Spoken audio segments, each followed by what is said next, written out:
Friends, इस class में integration की हम लोग कुछ फॉर्मूले समझेंगे। ये फॉर्मूलेज आपके बुक में भी होंगे, ऑब्वियसली आपको इन फॉर्मूलों को याद करना पड़ेगा, ठीक है ना।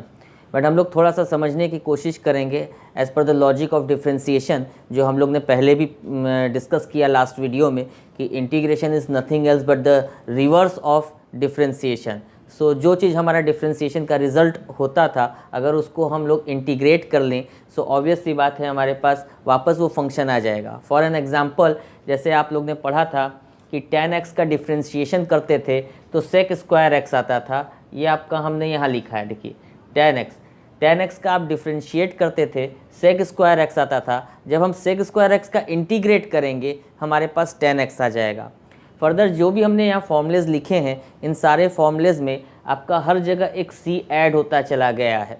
इसका लॉजिक भी हमने लास्ट क्लास में दिया था कि c एक कांस्टेंट है, एक आर्बिट्री कांस्टेंट है जो हर जगह आता है, क्योंकि जब हम लोग डिफ्रेंशिएट किए होंगे किसी फंक्शन को और उसके साथ अगर कोई कांस्टेंट एसोसिएटेड होगा तो डिफ्रेंशिएट करते समय वो ज़ीरो हो गया होगा, तो हमको नहीं पता चलेगा कि एग्जैक्टली कौन सा कांस्टेंट है।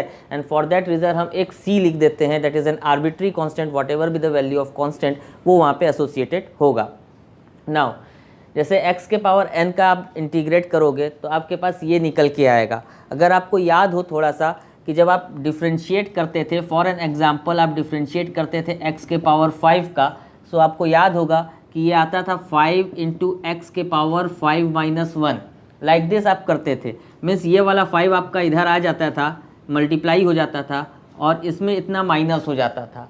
क्योंकि आप इंटीग्रेशन पढ़ रहे हो, आपको ये समझ में आ गया होगा कि इट इज़ एन इन्वर्स, तो थोड़ा बहुत लॉजिक आप बनाओ अपना फॉर्मूले का। यहाँ पे जो हम फॉर्मूला करेंगे, अगर हम इंटीग्रेशन करेंगे, इंटीग्रेशन ऑफ x के पावर 5 dx करेंगे तो एग्जैक्टली होगा क्या कि ये जो x के पावर है 5 प्लस 1 हो जाएगा, पहली चीज़, ठीक। और दूसरा, यहाँ जैसे ये मल्टीप्लाई हो रहा था, यहाँ मल्टीप्लाई नहीं होगा, यही टर्म आपका नीचे आके डिवाइड भी हो जाएगा और ये प्लस c लग जाएगा। दैट मीन्स x के power 6/6 plus c, this is what the formula is कि x के पावर n dx का अगर हम इंटीग्रेशन करते हैं तो यहाँ x के पावर में n प्लस 1 हो गया, यही चीज़ नीचे डिवाइड में भी चली गई, जैसे वहाँ मल्टीप्लाई होता था यहाँ डिवाइड हो गया और ये प्लस c आपके पास आ गया।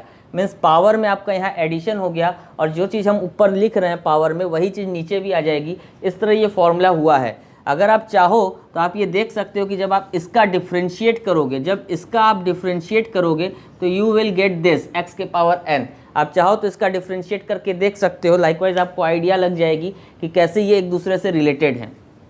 रिलेशन हम लोग लास्ट क्लास में डिस्कस कर चुके हैं तो फर्दर हम उसके ऊपर नहीं जाएंगे। इस क्लास में खाली आपको हमें फॉर्मूलेस बताने हैं। आप ध्यान दीजिएगा कि फॉर्मूलेस कैसे लॉजिकली हैं। आपको अगर डिफ्रेंसिएशन का फॉर्मूलास पता होगा तो इंटीग्रेशन के फॉर्मूले में कोई ज़्यादा प्रॉब्लम नहीं होगी, बट प्लीज़ उसमें भी कन्फ्यूज़न हो जाता है बच्चों को, सो प्लीज़ कन्फ्यूज़ मत होइएगा। तो x के पावर n का इस तरह से आपके पास आ जाएगा, x के power n plus 1 upon n plus 1 plus c आप सब में जोड़ लीजिएगा, हम अलग अलग नहीं बोलेंगे। साइन x का माइनस कॉस x, ध्यान दीजिएगा cos x का जब आप डिफ्रेंशिएट करते थे तो माइनस साइन x आता था। सो जब माइनस cos x का डिफ्रेंशिएट करेंगे तो साइन x आएगा। तो जो आंसर आ रहा है जब उसका इंटीग्रेट करेंगे तो दैट इज़ व्हाट रिजल्ट आ जाएगा। तो साइन x का इंटीग्रेशन किया तो माइनस cos x आ गया, cos x का इंटीग्रेशन किया साइन x आ गया। आप रिवर्स चेक कर सकते हो, sec स्क्वायर x का आप इंटीग्रेट करोगे tan x आ जाएगा, cosec स्क्वायर x का करेंगे माइनस cot x आ जाएगा। याद रखिएगा cot x का माइनस cosec स्क्वायर x होता था। Likewise sec x tan x का sec x आ जाएगा, cosec x cot x का माइनस cosec x आ जाएगा। अब आप इन्वर्स वाले में देख लीजिए, साइन इन्वर्स x का आपका डिफ्रेंसिएशन होता था 1 upon under root 1 minus x square. So जब आप 1 upon under root 1 minus x square का इंटीग्रेट करोगे तो साइन इन्वर्स x आ जाएगा, नेगेटिव रहेगा तो ये कॉस इन्वर्स x आ जाएगा। लाइकवाइज हमने tan inverse x, cot inverse x, sec inverse x और कॉसेक इन्वर्स x का लिखा है। आप नोट कीजिएगा, इसको याद कीजिएगा। e के पावर x का डिफ्रेंसिएशन आपका e के पावर x होता था, सो इंटीग्रेशन भी आपका सेम टू सेम है। ध्यान दीजिएगा log x का डिफ्रेंसिएशन 1/x होता था, सो 1/x का इंटीग्रेशन करेंगे log x आएगा। यहाँ बहुत इंपॉर्टेंट चीज़ आपको समझनी चाहिए कि जब आप डिफ्रेंसिएशन करते थे तो x के पावर n में कुछ भी n होता था, n की कोई भी वैल्यू होती थी उसमें वो फॉर्मूला अप्लीकेबल होता था। मीन्स जब आप डिफ्रेंशिएट करते थे d/dx ऑफ x के पावर n तो आपका n इंटू एक्स के power n minus 1 where n is any constant आप लिखते थे। अब आप क्या कर रहे हो कि जब आप इंटीग्रेट कर रहे हो x के पावर n dx, तो यहाँ पे आप फॉर्मूला लगा रहे हो x के power n plus one upon n plus one plus C, where n is everything, but n क्या नहीं होगा, n should not be equal to -1। n सारी वैल्यू अटेंड कर सकता है, n -2 हो सकता है, -3 हो सकता है, -2/3 हो सकता है, n 1 हो सकता है, 2 हो सकता है, 3 हो सकता है, 0 हो सकता है, एनीथिंग हो सकता है, बट -1 नहीं हो सकता है।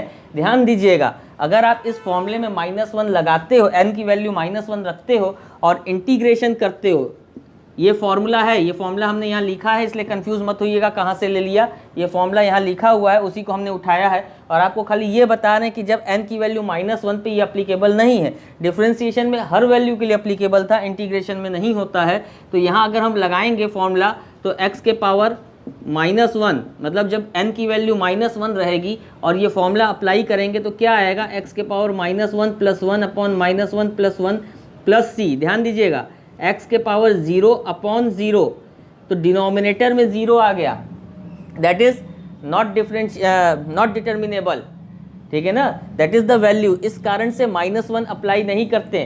तो x के पावर अगर -1 है तो वो है क्या चीज़, आप थोड़ा सा उसको लॉजिकली सोचिए कि अगर x के पावर -1 है, सो x के पावर -1 का मतलब हो गया 1 अपॉन एक्स। अब 1 अपॉन एक्स किसका डिफरेंशिएशन होता था, वो log x का डिफरेंशिएशन होता था। तो जब हम इसका इंटीग्रेशन करेंगे तो log x निकल के आएगा। आप log x लिखिए या log mod x, उससे कोई फर्क नहीं पड़ता, इसलिए खाली 1/x मीन्स x के पावर -1 के लिए आपका x के पावर n का फॉर्मूला नहीं लगेगा, इस चीज़ को ध्यान दीजिएगा।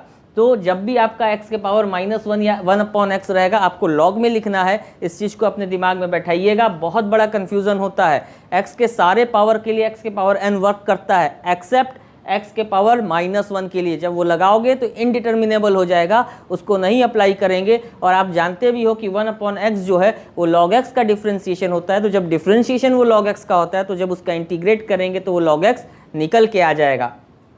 नाउ अब दूसरी चीज़ ये आ गई कि आपका ये आ गया फिर a के पावर x का, a के पावर x का आपका डिफ्रेंशिएशन जो होता था वो a के power x into log a होता था। तो ऑब्वियसली बात है, जब हम इंटीग्रेट करेंगे तो a के power x upon log a हो जाएगा और प्लस c लग जाएगा। फर्दर जब आप x का डिफ्रेंशिएट करते थे तो 1 आता था, ठीक। सो अब यहाँ पे ये ध्यान रखिएगा कि जब आप 1 का इंटीग्रेट करोगे तो x आएगा। अब ये भी जो आया है कहीं अपने से हम नहीं लेकर के आ गए, ये आपको एज अ फॉर्मूला नहीं याद रखना है, ये कहाँ से आया, अगेन वही x के पावर n के फॉर्मूले से ही आया है।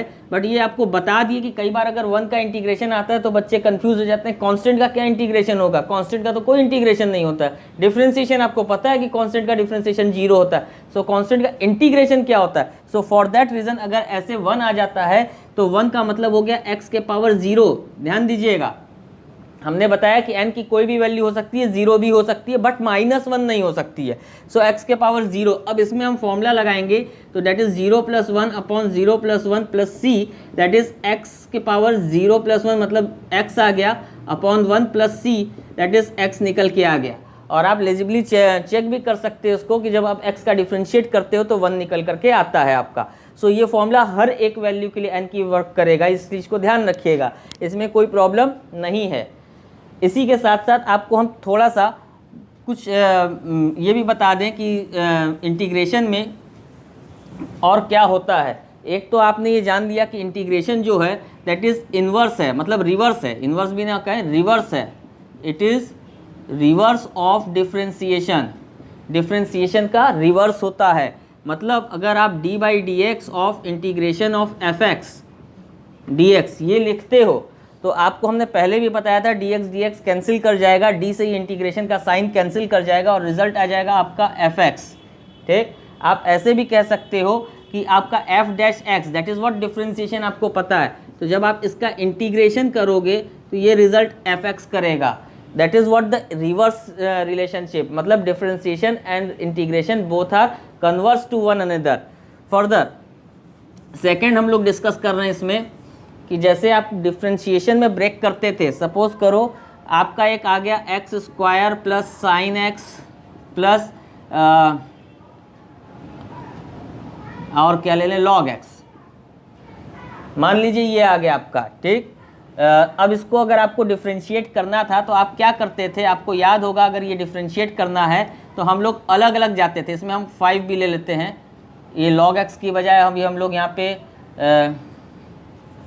आपको सिर्फ समझाने के लिए कर रहे हैं, ये 10x/9 है मान लीजिए, ठीक। अब ये अगर हम ddx ऐसे अगर ब्रेक करना होता तो आपको पता है ये 5 इधर बाहर आ जाएगा, x² का ddx हो जाएगा, plus d/dx of sin x आ जाएगा, और plus 1/9 d/dx of tan x आ जाएगा। ये लॉजिक होता था डिफरेंशिएशन में, मीन्स इस तरह से हम ब्रेक करते थे फंक्शन को। मीन्स अगर कॉम्बिनेशन ऑफ फंक्शंस हैं fx प्लस gx का अगर हमको डिफरेंशिएट करना है तो ये डिफरेंशिएशन होता था d/dx of fx plus d/dx of gx। Same pattern पर जैसे ये डिफरेंशिएशन होता है, सेम पैटर्न पर इंटीग्रेशन भी फॉलो करता है कि अगर आपका इंटीग्रेशन आपको करना है fx प्लस gx का, इन दोनों का सम या डिफरेंस वट एवर भी, सम भी ले सकते हो, डिफरेंस भी ले सकते हो, इसका इंटीग्रेशन करना है तो ये अलग अलग हो जाएगा। Integration of fx dx plus integration of gx dx, उसमें कोई चेंज नहीं आएगा। बट ध्यान रखिएगा, एडिशन और सब्ट्रैक्शन में होता है, मल्टीप्लिकेशन और डिवीजन में नहीं होता है। डिफरेंशिएशन में भी यही चीज़ थी, मल्टीप्लिकेशन और डिवीजन, अगर दो फंक्शंस का मल्टीप्लाई होता था वहाँ प्रोडक्ट रूल लगता था, दो फंक्शन का डिवीजन होता था कोशेंट रूल लगता था। तो यहाँ पे भी दो फंक्शंस का मल्टीप्लिकेशन या डिवीजन के लिए इंटीग्रेशन सेपरेट नहीं हो सकता, सिर्फ एडिशन और सब्ट्रैक्शन के लिए ये पॉसिबल हो सकता है। इस चीज़ को ध्यान रखिएगा। लास्ट में इसी तरह जब कोई नंबर, जैसे ये 5 था, 5 अगर मल्टीप्लाई हो रहा था तो वो बाहर आ जाता था, तो सेम इसमें भी है। अगर k इंटू fx का हम इंटीग्रेट करेंगे where k is any scalar multiple, तो ये k जो है वो बाहर आ जाएगा, इंटीग्रेशन सिर्फ fx dx का होगा, k बाहर आ जाएगा। इस चीज़ को ध्यान रखिएगा। अगर वहाँ पे कोई फंक्शन x के टर्म्स में नहीं है, सिर्फ कांस्टेंट है, सपोज करो आपको सिर्फ 5 का इंटीग्रेट करना है, 5 dx का, तो आप 5 को बाहर ले लीजिए, इंटीग्रेशन ऑफ dx आ गया, और 1 का dx इंटीग्रल हमने अभी आपको समझाया कैसे आप निकालोगे, x के पावर n का फॉर्मूला लगाओगे where n is equal to 0, तो आपका ये निकल करके आ जाएगा। सो लाइकवाइज हमने यहाँ पे कुछ बेसिक्स थिंग्स आपको बताई हैं। इस क्लास में हम एक्स्ट्रा और कुछ नहीं पढ़ाएंगे, आपको ये फॉर्मूलेज याद करने हैं, छोटे मोटे ये लॉजिक्स ध्यान रखने हैं। नेक्स्ट क्लास से हम लोग एक्सरसाइज शुरू करेंगे कि इंटीग्रेशन कैसे सॉल्व होता है अप्लाइंग ऑल दिस फॉर्मूलाज। तो ये सारे फॉर्मूलेज आपको तब तक के लिए एटलीस्ट नोन हो जाने चाहिए, इस चीज़ को आप ध्यान रखिएगा। सो इसको नोट डाउन कीजिए कि ये क्या क्या फॉर्मूलेज हैं, और फिर उसके बाद आप इसका एप्लीकेशन नेक्स्ट क्लास में समझेंगे। Till then goodbye and thank you.